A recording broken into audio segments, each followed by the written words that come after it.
Amy Rodriguez sat in the corner of her luxurious prison cell, staring at the purple walls that surrounded her.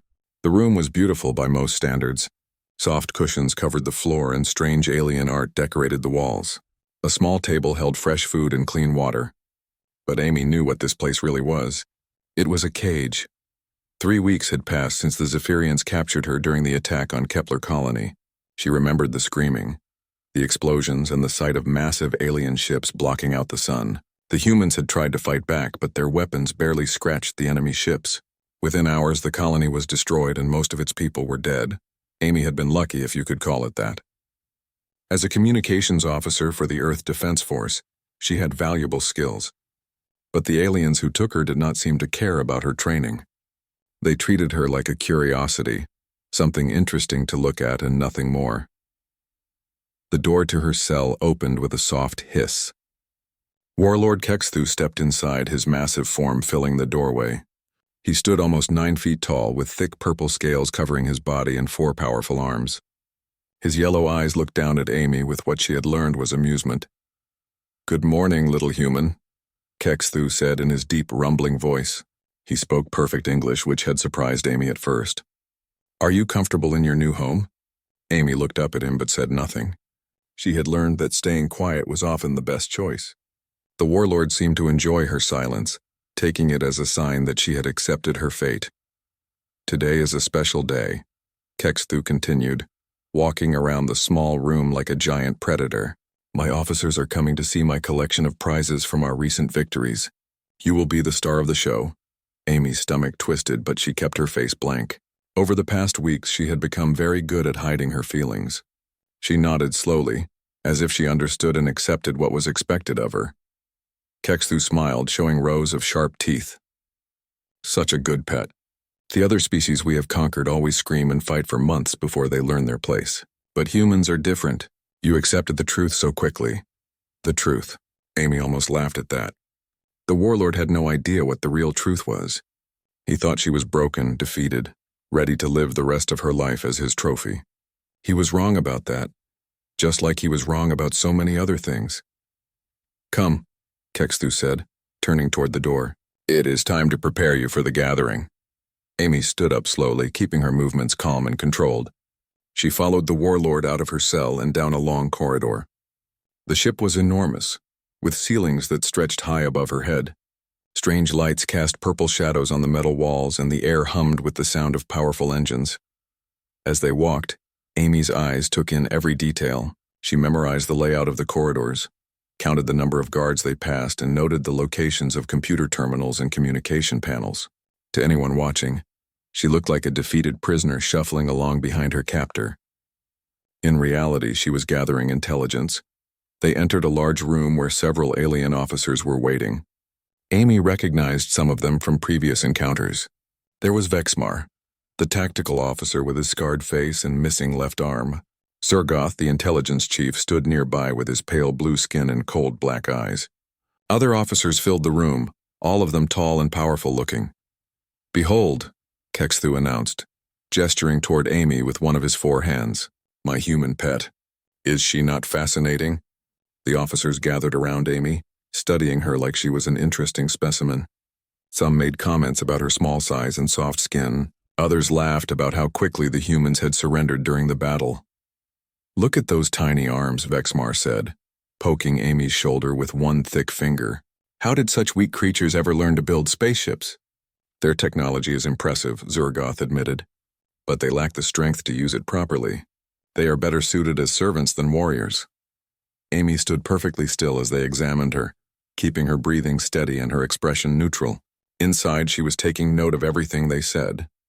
These aliens were confident, perhaps too confident.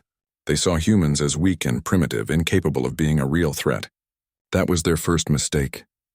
"Tell me, little human," Kexthu said, crouching down so his face was level with hers. "What do you think of your new masters?"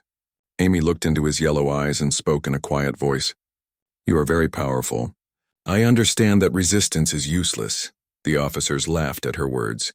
Kexthu nodded approvingly and patted her head like she was a well-trained animal. "See how quickly they learn," he said to his officers. "The other species take years to reach this level of acceptance. Humans may be weak, but they are smart enough to recognize superior strength when they see it. The gathering continued for another hour. The officers shared stories of their recent victories and discussed their plans for future conquests. Amy listened to every word, filing away important details about troop movements, supply lines, and strategic targets. The aliens spoke freely in front of her, never considering that their pet might be gathering valuable intelligence. When the meeting finally ended, Kexthu led Amy back to her cell. As they walked, he seemed pleased with how the evening had gone. "You performed very well tonight," he told her. "Soon I may allow you to attend more important gatherings. Perhaps you could even serve drinks to visiting dignitaries." Amy nodded and kept walking. The Warlord had no idea that she had just learned the locations of 12 enemy fleets and the timetables for 6 major military operations. He thought he was showing off his prize, but he was actually giving away military secrets to one of Earth's most skilled intelligence officers. Back in her cell, Amy sat down on her cushions and closed her eyes. To any observer, she looked tired and defeated. In reality, she was reviewing everything she had learned and planning her next moves. The small device implanted behind her left ear, invisible to alien scanners, quietly recorded and analyzed every piece of information she had gathered. The Zephyrians thought they had captured a helpless human prisoner. They had no idea they had brought their worst enemy directly into the heart of their war machine. Amy smiled slightly as she settled down to sleep. Soon, very soon, these arrogant aliens would learn just how dangerous a human could be. Amy had been on the alien ship for 3 weeks now, and her daily routine had become predictable.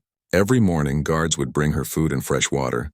In the afternoon, she was allowed to walk around a small section of the ship for exercise. In the evening, she would read books that Kexthu had given her, written in languages she was slowly learning to understand.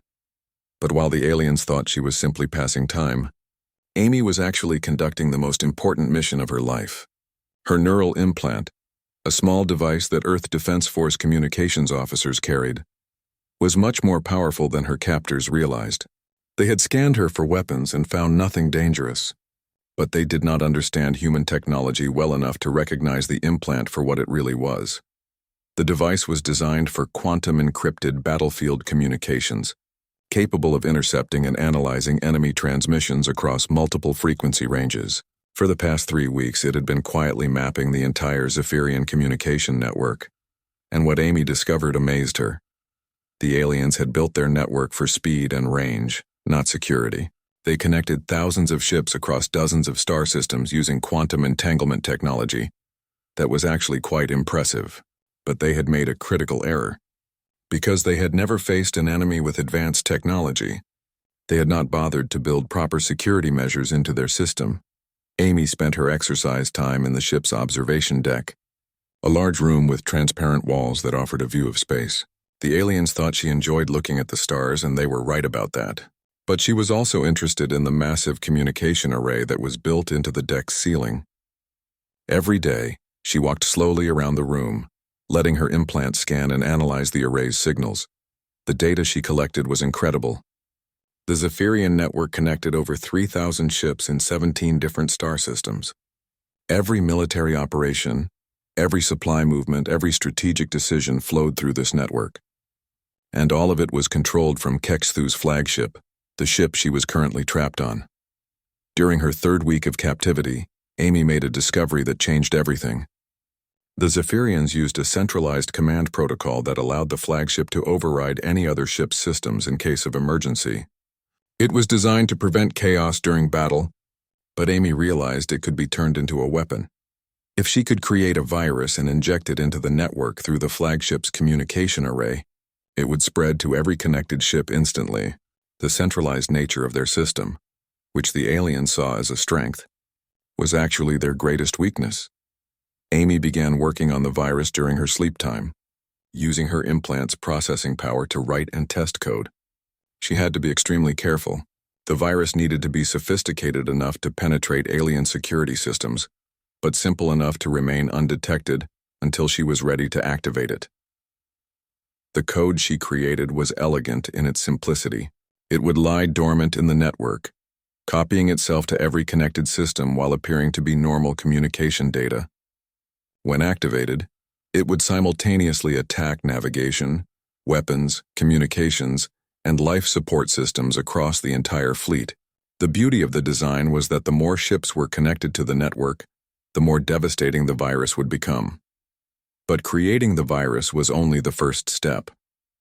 Amy needed to find a way to upload it into the main communication array, and she needed to do it when the maximum number of ships would be connected to the network. She had to wait for the perfect opportunity. That opportunity came during her 4th week of captivity. Zergoth, the intelligence chief, visited her cell to inform her of a special event that would take place the following evening. The Warlord will be conducting a fleet-wide tactical meeting, the pale alien explained. Commanders from all 17 systems will participate through holographic projection. You have been chosen to serve refreshments during this important gathering. Amy kept her expression neutral, but inside she felt a surge of excitement. A fleet-wide meeting meant that every ship in the network would be connected simultaneously, with all communication channels open and data flowing freely. It was exactly what she needed. I am honored by this privilege, she said in the humble tone that the aliens had come to expect from her. Zergoth nodded approvingly. The Warlord believes you have earned this trust through your excellent behavior. Do not disappoint him. After the intelligence chief left, Amy spent the rest of the day refining her virus and preparing for the mission. She ran through dozens of scenarios in her mind, accounting for every possible complication. The upload would need to happen during the meeting, when she would have access to the command bridge and its communication systems. The next evening, guards escorted Amy to the bridge for the first time since her capture. The room was enormous, with high ceilings and walls covered in displays showing star maps, ship positions, and tactical data. At the center of the room sat Kexthu's command throne, a massive chair that befitted his size and ego. Holographic projectors around the bridge came to life, showing the images of Zephyrian commanders from across the galaxy. Amy recognized some of them from intelligence briefings she had received during her time with Earth Defense Force. These were some of the most dangerous military leaders in known space, responsible for the conquest and destruction of dozens of worlds. Amy moved quietly around the bridge, carrying a tray of drinks and appearing to focus on her serving duties. But her implant was scanning every system it could reach, mapping the bridge's communication network and identifying the best access point for her virus. As the meeting progressed, the commanders shared updates on their various campaigns. Admiral Krosnek reported on mining operations in the Vega system, where enslaved populations were forced to extract rare minerals for the Zephyrian war machine. Commander Velthara discussed the ongoing siege of Proxima Station, humanity's last major stronghold in that sector. General Hextol coordinated plans for an assault on the Tau Ceti colonies, where millions of civilians waited helplessly for the coming attack. Amy listened to every word while maintaining her role as a servant. The casual way these beings discussed the destruction of entire civilizations made her blood run cold, but it also strengthened her resolve. What she was about to do would save countless lives. When the meeting reached its peak with all communication channels open and data flowing freely between ships, Amy made her move. She positioned herself next to a communication console that was directly linked to the main array. Her implant had been building up power for this moment, storing energy for a massive data transmission. The upload began. Amy felt a slight tingling sensation behind her ear as her implant connected to the alien network and began transferring the virus. To anyone watching, she appeared to be simply standing quietly beside the console, waiting for further instructions. The transfer took exactly 47 seconds. During that time, Amy's virus copied itself into the flagship's main communication hub, and then spread instantly across the quantum entanglement network to every connected ship. The virus was designed to remain completely invisible until activation, appearing as normal network traffic to any monitoring systems. When the upload was complete, Amy's implant confirmed successful propagation to 3,147 ships across 17 star systems. The virus was now dormant in every major Zephyrian military vessel, waiting for her command to activate. Amy stepped back from the console and resumed her serving duties as if nothing had happened. The meeting continued for another 30 minutes, with the commanders making final preparations for their upcoming operations. None of them had any idea that their entire war machine had just been infected with a virus that would bring their empire to its knees. As the holographic projections faded and the meeting ended, Kexthu dismissed Amy back to her quarters. She walked slowly through the corridors, keeping her expression neutral while her heart pounded with excitement. The hardest part was over. Now she just had to wait for the right moment to activate her creation and watch the Zephyrian Empire destroy itself from within. Amy sat in her cell, watching the digital clock on the wall count down the minutes. It had been 18 hours since she uploaded the virus into the Zephyrian network, and she had programmed it to activate at exactly 14:32 ship time. That gave her enough time to make final preparations and position herself where she could monitor the results. The virus was designed to activate simultaneously across the entire network, hitting every infected ship at the same moment. Amy had chosen this timing carefully. At 14:32, most of the fleet would be in the middle of their daily operations cycle. With all systems running at full capacity, the chaos would be immediate and overwhelming. She had spent the morning acting like her usual quiet self. Guards brought her breakfast and she ate slowly while appearing to read one of her books. When they asked if she needed anything, she politely requested permission to exercise in the observation deck. The request was granted without question, just as she had expected. Amy made her way to the observation deck, walking at her normal pace and keeping her expression calm. The guards who escorted her had become used to this routine over the past month. They barely paid attention to her anymore, seeing her as a harmless pet who posed no threat to anyone. The observation deck was empty when she arrived, which was perfect. Amy positioned herself near the large windows that looked out into space, where she had a clear view of the communication array above her head. Her implant was still connected to the network, monitoring data flow and waiting for her activation command. At exactly 14:30, Amy activated her implant's final protocol. The virus had been waiting patiently in the network for almost a day, copying itself and spreading to backup systems while remaining completely invisible to Zephyrian security scans. Now it was time to wake up. Amy closed her eyes and sent the activation signal. Across 17 star systems in the computer cores of 3,247 Zephyrian warships, her virus came to life.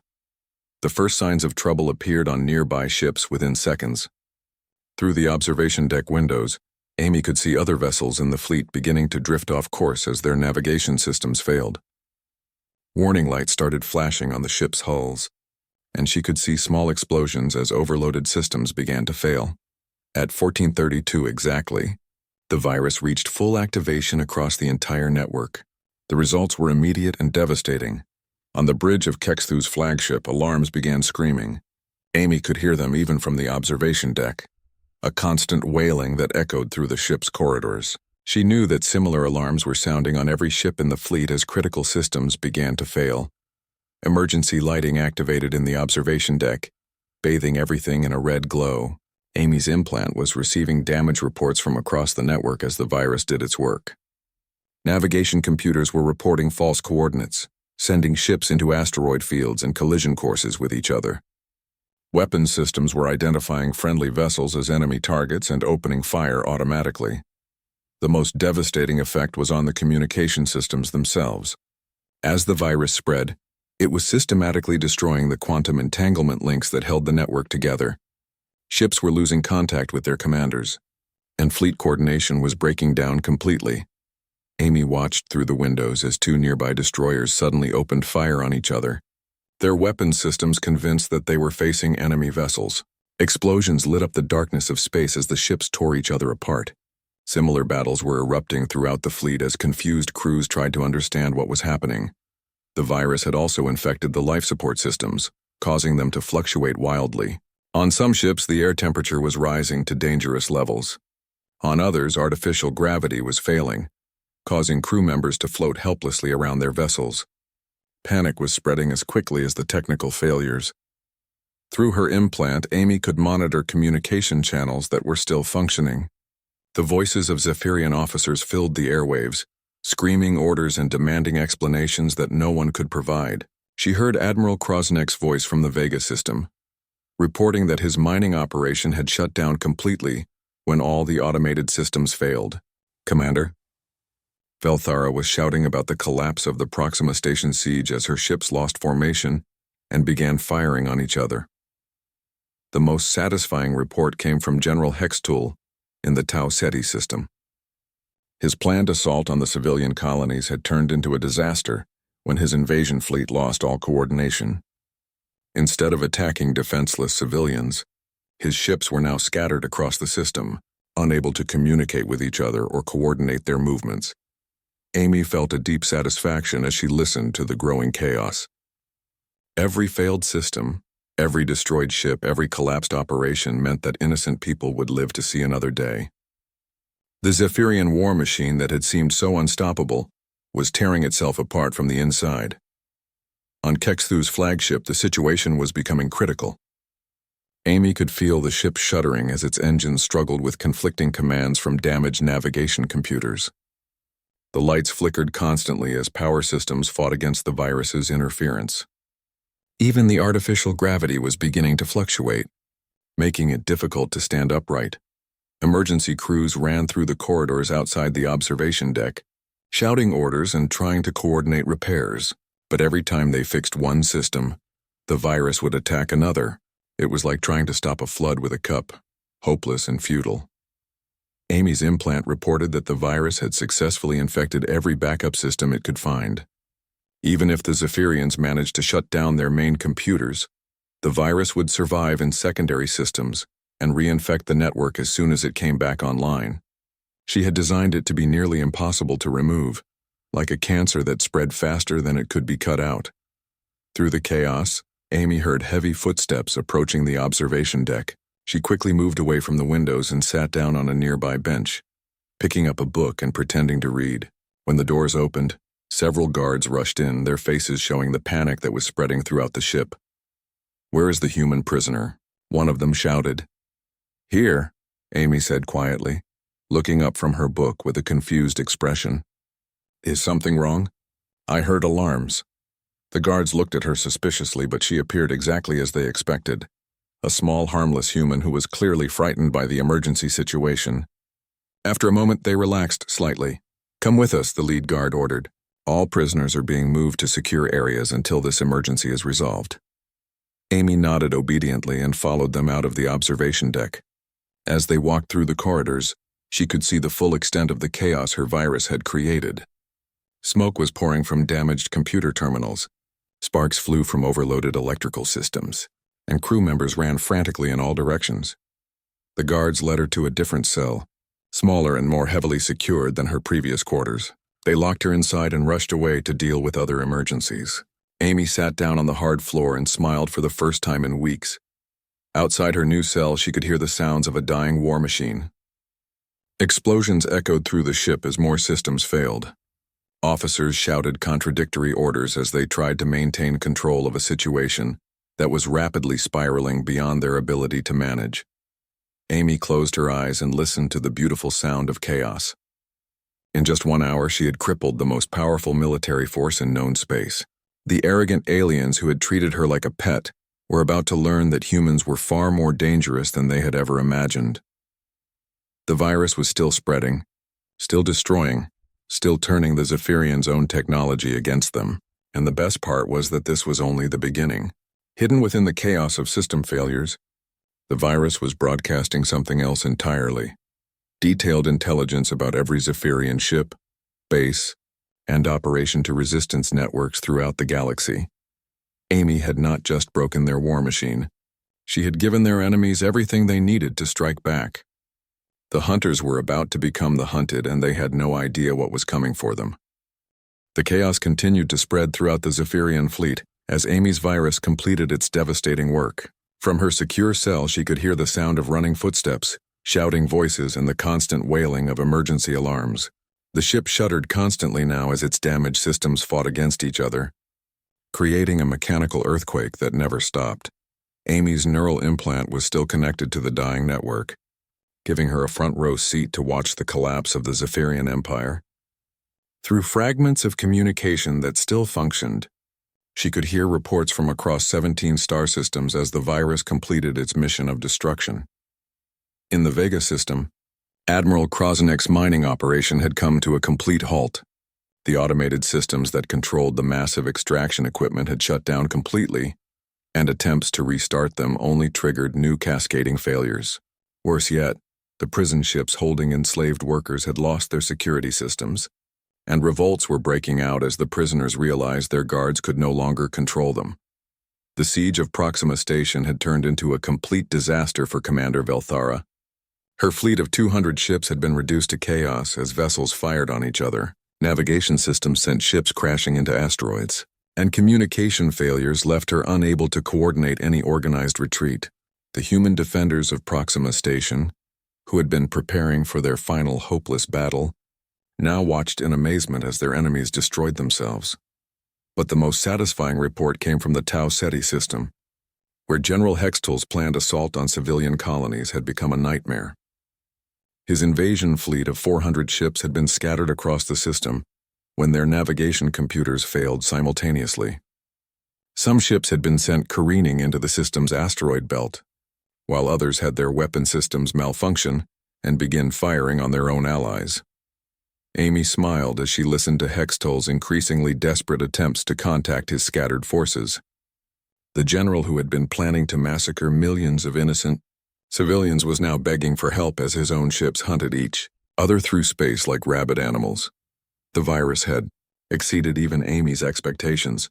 She had designed it to cause maximum disruption, but the results were beyond anything she had hoped for. The Zephyrians had built their network to be so interconnected that a single point of failure could bring down the entire system. They had created the perfect weapon against themselves, and Amy had simply shown them how to use it. On Kexthu's flagship, the situation was becoming critical. Amy could feel the ship listing to one side as its stabilizers failed to compensate for damaged engines. The artificial gravity fluctuated constantly, sometimes dropping to half strength and then suddenly surging back to double normal levels.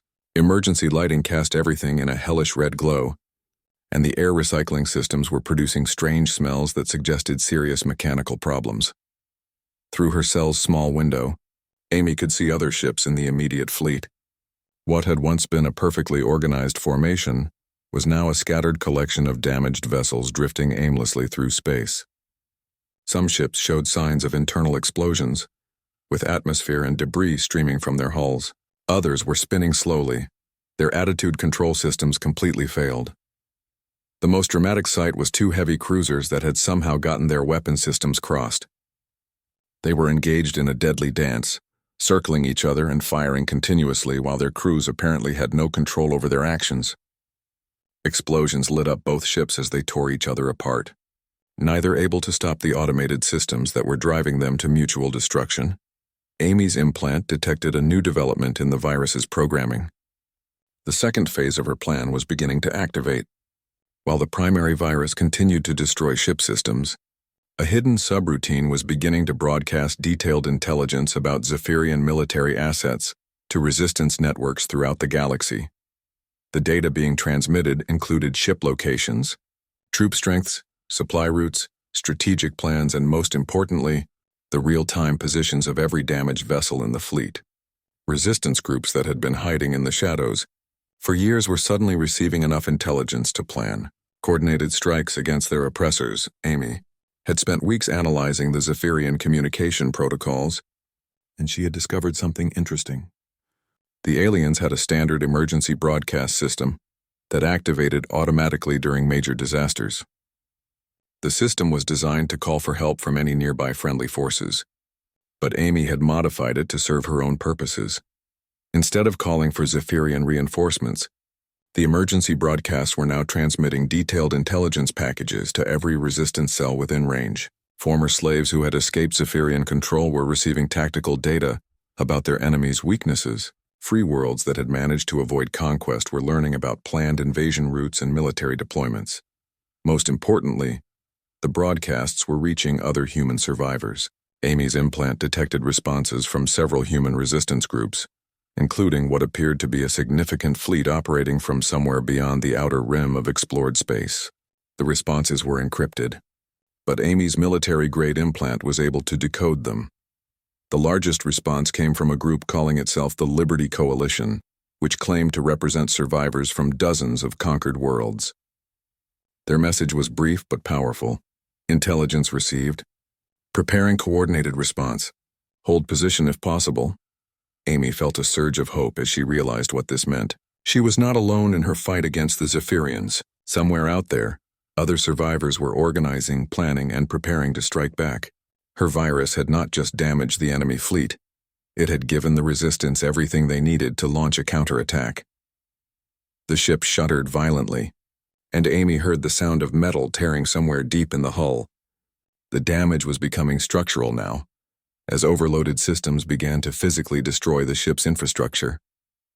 She could smell smoke in the air, and the temperature in her cell was beginning to rise as the climate control systems failed. Through the corridors outside her cell, Amy could hear the voices of Zephyrian crew members growing more panicked by the minute. Some were calling for evacuation procedures, while others demanded that the chief engineer find a solution to the spreading system failures. But Amy knew that there was no solution. The virus was too deeply embedded in their systems, too sophisticated in its design, and too widespread in its distribution. Even if they managed to completely shut down every computer on every ship, the virus would survive in backup systems, personal devices, and even the biocomputational implants that many Zephyrian officers carried. When they tried to restart their technology, the virus would immediately reinfect everything and begin the cycle of destruction all over again. The footsteps outside Amy's cell grew louder and more frantic. She could hear officers shouting orders and crew members running to carry them out, but their voices carried a note of desperation that had not been there an hour ago. The mighty Zephyrian war machine was discovering that all of their strength and advanced technology meant nothing. When their own systems turned against them, Amy sat back against the wall of her cell and closed her eyes, listening to the beautiful sound of an empire dying. The virus had been active for just over an hour, and already the most powerful military force in known space was reduced to chaos and confusion. Ships were destroying each other. Communication networks were collapsing, and coordination between different parts of the fleet was completely impossible. But the best was yet to come. Amy's implant was detecting new signals approaching the area, the electromagnetic signatures of ships dropping out of hyperspace nearby. The Resistance had received her intelligence broadcast, and they were coming to finish what she had started. The hunters were about to become the hunted, and the Zephyrians had no idea what was heading their way. Amy smiled as she felt the ship shudder again, imagining the look on Kexthu's face when he realized that his harmless pet had just brought down his entire empire. The hour of the Zephyrians was ending, and the hour of their victims was about to begin. The sound of heavy footsteps echoed through the corridor outside Amy's cell, growing louder and more urgent with each passing second. She could tell from the rhythm that someone large was running toward her location, and she had a good idea who it might be. The footsteps stopped right outside her door, followed by the harsh sound of electronic locks disengaging. Warlord Kexthu burst through the doorway, his massive form filling the entrance. His purple scales were darker than usual, and his forearms trembled with barely controlled rage. Behind him, Amy could see smoke drifting through the corridor and the red glow of emergency lighting painting everything in hellish colors. "What have you done?" Kexthu roared, his voice so loud that it made Amy's ears ring. His yellow eyes blazed with fury as he stared down at the small human sitting calmly on the floor of her cell. Amy looked up at him with the same quiet expression she had maintained for weeks. She closed the book she had been pretending to read and set it aside carefully before answering. "I ended your war," she said simply, her voice steady and calm. Kexthu let out a sound that was part roar and part howl of rage. He stepped forward, raising one of his massive fists as if to strike her down, but something in Amy's expression stopped him. She was not cowering or begging for mercy. Instead, she looked at him with the calm confidence of someone who had already won. "You are lying," Kexthu snarled. "You are just a weak human. You have no power, no weapons, no technology that could threaten us." Amy stood up slowly, keeping her movements calm and controlled. Even standing, she barely reached the middle of the warlord's chest, but she showed no fear of his towering presence. "That was your first mistake," she said, looking directly into his eyes. "You assumed that because humans are physically smaller than your species, we must be weak. You never considered that our strength comes from our minds, not our muscles." Kexthu's eyes narrowed dangerously. "Explain. Now." Amy smiled slightly, the first genuine expression of emotion she had shown since her capture. "For the past month, while you thought I was broken and defeated, I was actually studying your communication network. Every day when you allowed me to exercise in the observation deck, My neural implant was mapping your systems and analyzing your security protocols. The Warlord's face showed confusion as well as anger. Neural implant? Our scanners found no weapons. Because you do not understand human technology, Amy replied. You scanned for weapons, but my implant is a communication device. It is designed for quantum encrypted battlefield communications, capable of intercepting and analyzing enemy transmissions across multiple frequency ranges. Your scanners saw it as harmless biological enhancement? Kexthu took another step forward, his four hands clenching into fists. Even if this is true, one small device could not damage our entire fleet. Amy's smile grew wider. Your network was designed for speed and efficiency, not security. You connected thousands of ships across 17 star systems with no real protection. Because you never expected to face an enemy with advanced technology, you made your entire fleet vulnerable to exactly the type of attack I specialized in during my service with Earth Defense Force. The ship shuddered violently around them, and the lights flickered as another system failed somewhere in the vessel's depths. Kexthu steadied himself against the doorframe, his expression growing more desperate. Fix it, he demanded. Remove your virus and restore our systems.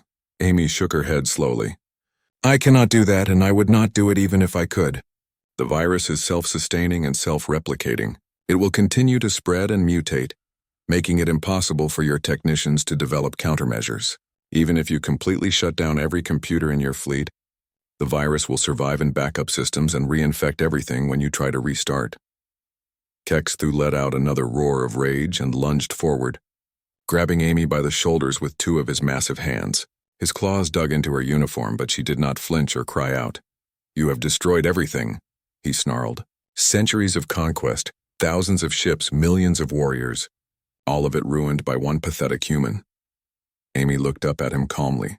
Not just ruined, she said. Turned against you. While your ships were destroying each other, my virus was broadcasting detailed intelligence about your military assets to resistance networks throughout the galaxy. Every rebel group, every escaped slave, every free world that has been hiding from your empire now knows exactly where to find you. As if summoned by her words, the ship was suddenly rocked by weapons fire from outside. Through the small window in her cell, Amy could see bright flashes of light as energy beams struck the hull. Kexthu released her and spun toward the window, his eyes widening in shock. Impossible, he whispered. Amy walked to the window and looked out at the battle that was beginning outside. Ships were dropping out of hyperspace all around the crippled Zephyrian fleet. Dozens of them at first, then hundreds. They were not all the same design or configuration. Some were clearly human vessels, sleek and angular with the distinctive markings of Earth Defense Force. Others belonged to species that Amy did not recognize, probably survivors from worlds that the Zephyrians had conquered. Leading the approaching fleet was a massive human battlecruiser that Amy recognized from intelligence briefings. The ship's name was painted in large letters across its hull, Liberty's Edge. As she watched, the battlecruiser opened fire on a nearby Zephyrian destroyer, its weapons cutting through the enemy vessel's shields like they were made of paper. The Liberty Coalition, Amy said, reading the identification codes that her implant was detecting from the approaching ships. Survivors from dozens of conquered worlds united in their desire for freedom. They have been waiting for an opportunity like this for years. Kexthu stared out the window in horror as more ships continued to arrive. The approaching fleet was massive, easily outnumbering what remained of his functional vessels. Worse yet, his own ships were still fighting each other as the virus continued to corrupt their targeting systems and identification protocols. How? He whispered. How did they coordinate such a response so quickly? Amy pointed to her head. The same neural implant that carried my virus also broadcast detailed intelligence about your fleet positions, tactical weaknesses, and current operational status. Every resistance cell within 100 light years received enough information to plan coordinated strikes against your forces. The Warlord turned back to Amy, his expression showing something she had never seen in his eyes before. Fear. You have doomed us all. My empire will not forget this betrayal. Other fleets will come and they will destroy every human world in revenge. Amy shook her head again. What other fleets? Your virus is spreading through your communication network to every connected ship in Zephyrian space. By now, every major military asset your empire possesses has been infected. Your mining operations have shut down. Your supply lines have collapsed and your command structure has been completely disrupted. She gestured toward the window, where the battle was intensifying. And while your remaining forces try to deal with system failures, freed slaves are rising up on every world you control. Your former victims are not just attacking your ships, they are reclaiming their homes, their families, their freedom. The ship shook again as more weapons fire struck the hull. Emergency klaxons were wailing throughout the vessel, and Amy could hear crew members running through the corridors in panic. Some were calling for evacuation procedures, while others were trying to organize defensive actions that were doomed to fail. Kexthu collapsed into his command throne, which someone had apparently moved to this secure area during the emergency. His massive frame seemed to shrink as the reality of his situation became clear. The empire he had spent his life building was crumbling around him, brought down by the small human he had dismissed as a harmless pet. "You were right about one thing," Amy said, walking past the broken warlord toward the door. "Humans are different from the other species you have conquered.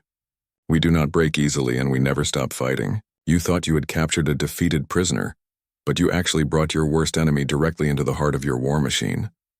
She paused at the doorway and looked back at Kexthu one last time. "You see, the thing about humans is that we have a saying. The enemy of my enemy is my friend. Every species you have conquered, every world you have destroyed, every family you have torn apart, they all have one thing in common now. They all hate you more than they distrust each other." Through the ship's communication system, Amy could hear a new voice speaking in clear, unaccented English. It was Captain Jake Morrison of the Liberty's Edge, broadcasting on all frequencies. "This is Captain Morrison to all Zephyrian vessels.